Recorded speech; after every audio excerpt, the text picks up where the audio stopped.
Salut à tous, moi c'est Nicolas, c'est marqué ici. Bienvenue dans l'univers impitoyable des smartphones à 200 €. C'est la gamme dans laquelle on trouve le plus de modèles et évidemment plus il y en a, plus il est difficile de sortir du lot. Alors, qu'est-ce que va donner le Nefos X1 qui est proposé donc à 199 €. Il nous vient de TP-Link qui est une marque plutôt habituée à fabriquer du matériel réseau mais qui a annoncé à l'IFA en septembre dernier le X1, son smartphone.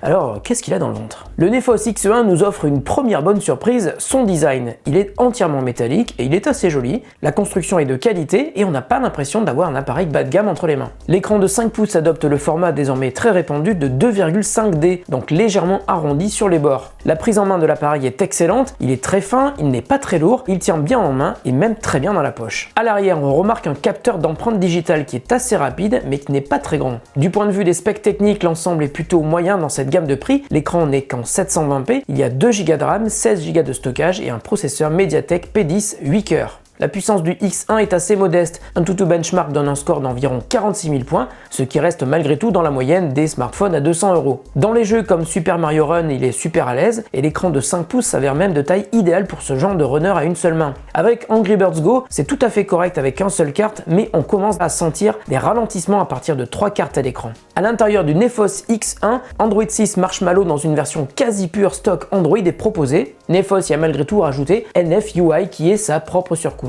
La navigation est assez fluide, mais avec 2 Go de RAM, on arrive vite au goulot d'étranglement lorsque trop d'applications sont ouvertes. En revanche, si vous avez comme moi la manie de n'ouvrir que les applications nécessaires et de les fermer une fois que vous ne les utilisez plus, vous devriez être à l'aise avec le X1. Lors de son utilisation au quotidien, puisque je l'ai dans ma poche depuis environ 3 semaines, j'ai trouvé pas mal de points positifs. Notamment sa très bonne prise en main, comme je vous ai déjà dit, mais on remarquera surtout l'excellente idée d'avoir placé un bouton physique sur le côté pour activer la fonction silencieux du smartphone. C'est aussi quali que sur un iPhone et c'est vraiment une très bonne idée. J'ai également trouvé que la taille de 5 pouces pour l'écran est assez convenable, même si la résolution n'est que de 720p. Le X1 est un bon appareil, malgré tout j'ai quand même trouvé certains points négatifs. Par exemple, l'autonomie est son plus gros point faible. Si vous avez une utilisation assez intensive de votre smartphone, vous aurez du mal à finir la journée. Malgré tout, la bonne nouvelle est qu'il est compatible avec la recharge rapide. En 1 heure, vous passez de 0 à 100% de batterie. Autre regret, en plein soleil, la luminosité est vraiment trop juste. Je l'ai constamment réglé au maximum et je n'y voyais pas toujours parfaitement bien. Et comme je vous le disais au début, le capteur biométrique à l'arrière est assez petit et si vous avez de gros doigts,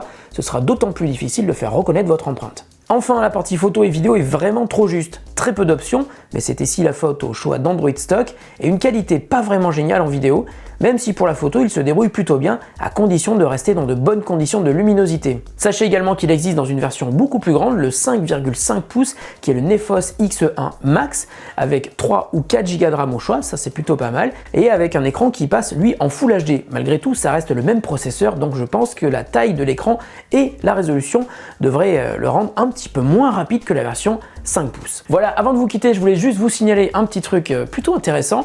Nefos ne nous a pas envoyé un smartphone, mais 2 smartphones. Voici le deuxième et il est à gagner.